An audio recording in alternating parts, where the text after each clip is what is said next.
Ça va bien, Frédéric? Mais oui, et vous-même? Très très bien, mais j'ai l'impression qu'il y a encore des gens qui doutent. Eh ben oui, non, mais je vous confirme, si jamais vous en doutiez, que nous sommes effectivement au cœur des vacances. Presque toutes les unes de vos journaux sont consacrées aux vacances ce matin et toutes dégagent une tendance très nette en cet été 2015. Les Français n'ont plus de sous. Regardez La Croix et Le Parisien aujourd'hui en France. Comme il n'y a plus de sous, les vacances d'été raccourcissent, dit Le Parisien. Congé d'été, le grand écart, confirme La Croix. Grand écart entre ceux qui peuvent partir et ceux qui ne peuvent pas. La Croix rappelle d'ailleurs qu'il n'y a pas que la question de l'argent, hein. Il y a aussi les gens qui, dans les petites entreprises, sont des salariés qui n'ont que le minimum légal des 5 semaines de congés payés par an, 5 semaines qui sont vite consommées. Donc, du fait de ce manque d'argent, les Français vont moins loin. En 2015, ils redécouvrent la France, nous dit Le Figaro. On reste en France pour éviter d'avoir à payer l'avion. Baisse de 40% du nombre de touristes français en Tanzanie, en Indonésie ou à Oman. Même moins 60% en Tunisie ou en Égypte. Pays qui, en plus, sont désertés par peur aussi de l'instabilité politique.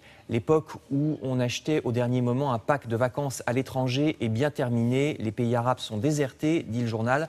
Et puis, il y a aussi le fait que les Français savent qu'ils pourront désormais trouver en France des petits prix aussi grâce à Airbnb, Blablacar et toutes ces nouvelles applications pour partager un logement ou un trajet en voiture.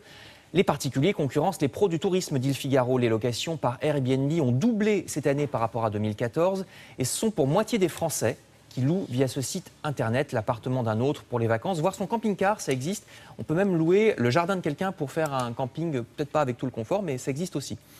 Autre système, les Français redécouvrent leur famille. Vous lirez dans Le Parisien des témoignages de Français qui cette année vont dans leur famille. On redécouvre la grand-mère qui a une grande maison à la campagne et qui est ravie, vous savez, qu'on vienne la voir. Libération nous parle aussi de la vogue des petits métiers ambulants. Toujours pour gagner un peu d'argent, on tire sur l'ambulant, dit le journal, parce que souvent c'est du travail au noir. Ça explique ce titre. Les vendeurs de friandises ou les masseurs qu'on voit sur la photo.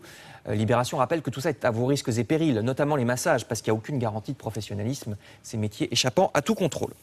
Je passe à l'autre sujet qui restera celui de 2015, le dossier des migrants.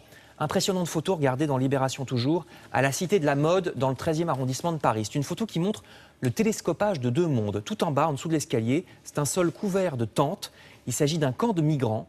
Et au-dessus, là, derrière l'espèce de rambarde, c'est un bar à la mode où vient s'amuser la jeunesse branchée. Il y a dans Paris des dizaines de lieux comme celui-là, avec parfois 200 personnes dans les campements insalubres. Là, c'est le 13e, il y a aussi beaucoup le 18e arrondissement.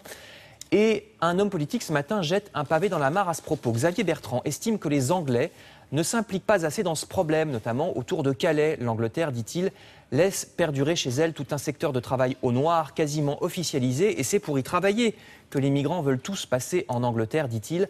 La maire, les Républicains de Calais, qui est aux côtés de Xavier Bertrand, estime elle aussi que les Anglais devraient ouvrir sur leur territoire des camps de transit pour les migrants pour prendre sa part. Vous lirez dans l'article du Figaro un opposant également qui s'exprime, un opposant de gauche à Xavier Bertrand, qui rappelle que certes tout cela est vrai, mais que les accords franco-anglais sur les migrants ont été signés sous un certain Nicolas Sarkozy. C'est dans le Figaro. Merci beaucoup, Frédéric. On se retrouve tout à l'heure pour la revue de presse culturelle.